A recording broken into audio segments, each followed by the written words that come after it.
Olá, aqui professor Val.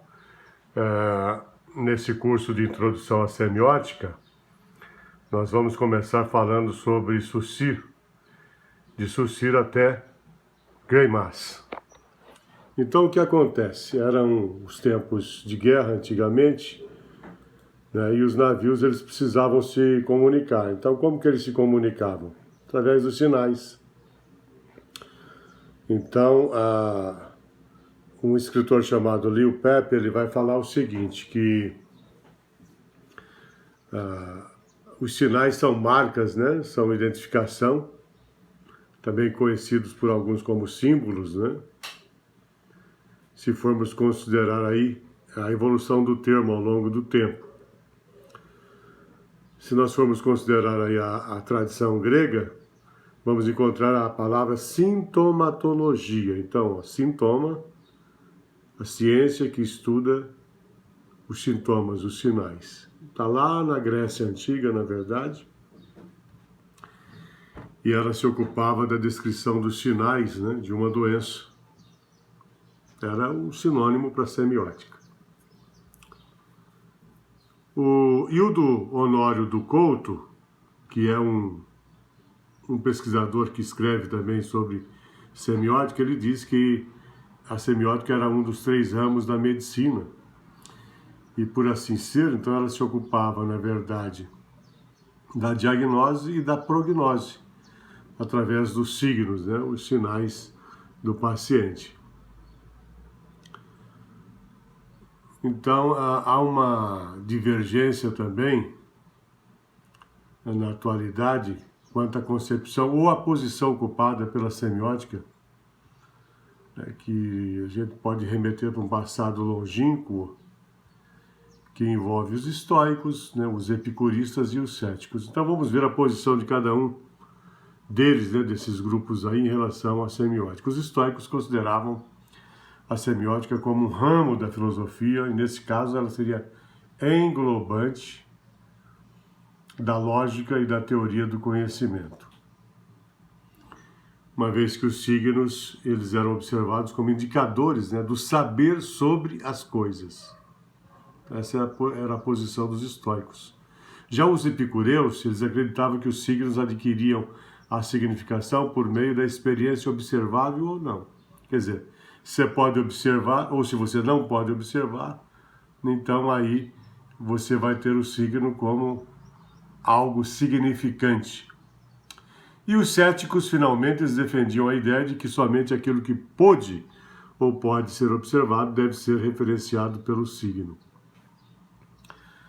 Então, regressando aí ao berço grego, passando pelos sofistas, pelos médicos, por Platão, Aristóteles e os seus discípulos, a semiótica foi assumindo uma relação bem íntima com a questão da interpretação e a significação, ou vista como uma ciência empírica e filosófica na Idade Média, afirmando-se, na verdade, na virada do século XIX, para o século XX, como a ciência dos sistemas de signos ou como a teoria geral do signo. E aí nós temos que falar de 2 gigantes que aparecem, que é o Charles Sanders Peirce, um americano, tem um foco mais filosófico, né?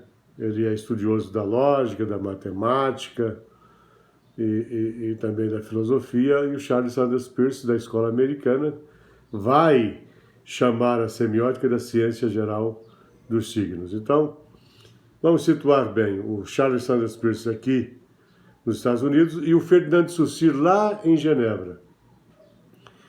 Vai trabalhar também, de certa maneira, a linguística. Todos sabem que foi o Ferdinand de Saussure que reivindicou o estatuto de ciência, a linguística, né? E é baseado na linguística do Saussure que o auge da Julian Greimas, que é um outro ramo da semiótica, a semiótica francesa, vai dizer que é a ciência da significação inspirada em Saussure, que dizia que o sentido ele existe pelas diferenças. Bom, então você tem o Peirce aqui nos Estados Unidos, você tem o Saussure lá em Genebra. Então, o que nós podemos dizer sobre esses dois?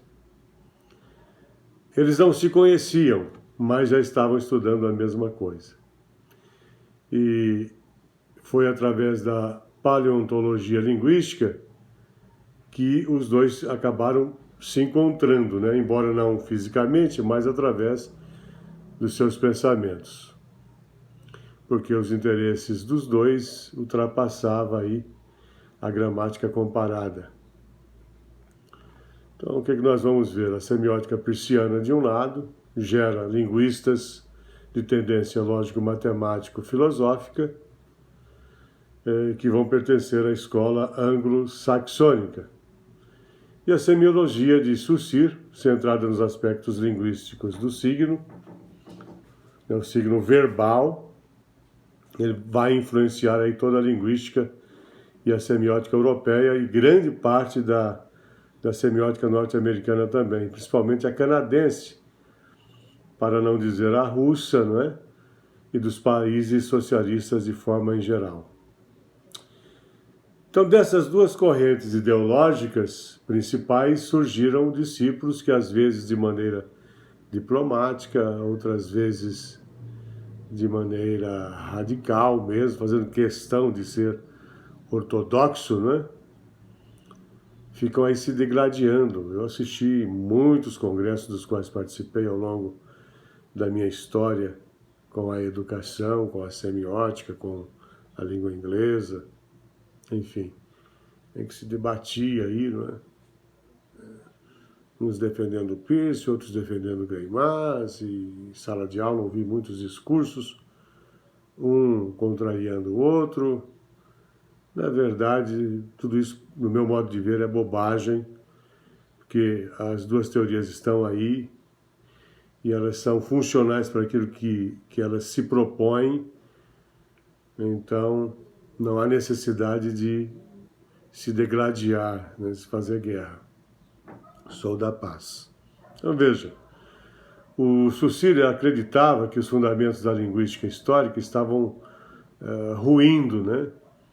Que era necessário se fazer aí uma reformulação linguística, todos conhecem. Sua proposta foi apresentada no período de 1906 a 1911, são datas importantes, início do século passado. E então, em 3 cursos que ele ministrou lá em Genebra, depois de ele escrever ainda aos 21 anos as memórias dos sistemas, né?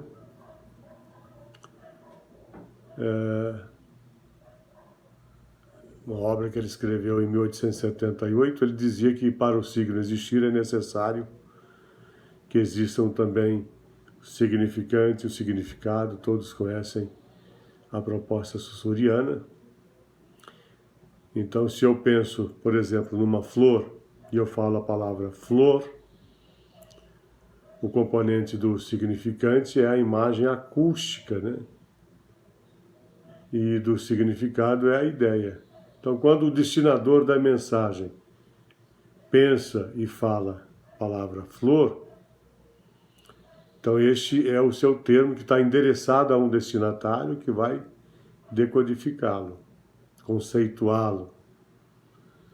Havendo o feedback, imprescindível para que haja comunicação, lá na teoria da informação do Roman Jakobson, ele vai dizer, né, que para que a informação, para que a mensagem seja considerada mensagem, ela tem que ir e tem que voltar. Tem que ter o feedback. Eu, pessoalmente, eu acrescentaria que além do feedback, a primeira coisa, antes do feedback, tem que ser o domínio do código. Então, eu estou aqui falando para todos em língua portuguesa. Aqueles que dominam o código em língua portuguesa provavelmente vão compreender o que eu estou dizendo. Aqueles que não dominam a língua portuguesa vão encontrar dificuldade, não vão entender. Então, a primeira instância para se haver a comunicação tem que ser o domínio do código. E a segunda, sim, é o feedback. Uma vez que eu falo em português, você domina o português, eu falo, você entende, ao entender, vem a resposta. Você entendeu? Você está entendendo o que eu estou dizendo? Você diz aí, sim. Então, esse sim é o feedback. E teve o retorno, e pelo retorno, então, a mensagem atravessou, né, do destinador para o destinatário, e ela veio de volta, por isso chama-se feedback, o termo que usava o Roman Jakobson, né, para dizer que para haver a comunicação tem que haver o feedback. Então, o que eu quero dizer com isso? Toda essa teoria do Saussure, ela é baseada também aí no significante e no significado.